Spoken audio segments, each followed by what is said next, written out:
Новиот премиер нема да јаде и пие од истиот прибор на Зоран Заев. 37.000 евра чини новиот куински прибор на владата, кој го набавува службата за општи и заеднички работи.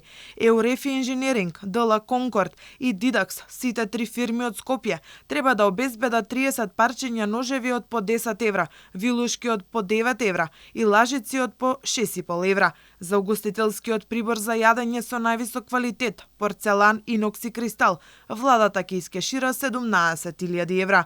Новиот премиер ќе пие од кристални чаши, кои чинат по 5,5 евра за парче. Чиниите пак, оние за главно јадење чинат по неверојатни 88 евра и за нив ќе се одвојат 2650 евра, а останатите по околу 50 евра. Службата за општи и заеднички работи со склучениот договор нема да ја подновува владата само со повеќе комплети куински прибор, туку ќе и обезбеди нешто и од високо квалитетна бела техника, софистицирана електрична и плинска скара, витрина, шок фриждер од инокс, фриждер за замрзнување храна, апарат за пеглање, стик првосмукалка како и машина за пакување храна. Па така, од договорот со СОЗР најмногу ќе заработи ДЛ Конкорд или над 17.000 евра. Скоро 12.600 евра добива Еурефи инженеринг и 7.500 евра ќе се одвојат за Дидакс. На прашањето на Алфа, зошто во време на економска криза се купува толку скап прибор и дали владината кујна досега го немаше, од владата велат дека набавката била за потребите на сите државни институции,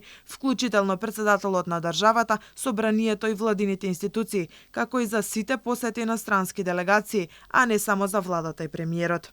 Од 2017 година наваму воведена е нова рационална практика со која угостителските услуги се користат во објекти под ингеренција на службата за општи и заеднички работи, по ниски цени и со услуги кои ги испорачуваат самите вработени во службите. Поцелисходно и порационално да се набава 30 парчиња прибор за јадење за високи странски делегации, за посети на председатели, премиери и други високи гости на држави и со тоа услугата да се извршува на соодветно и квалитетно ниво, колку може почесто во објектите на СОЗР, односно владата, отколку при секоја странска делегација да се наплаќаат високи сметки во скапи и луксузни приватни ресторани. Владата се правда дека оваа била прва ваква набавка во последните 10 години, иако спаѓала во редот на редовните за потрошен материјал.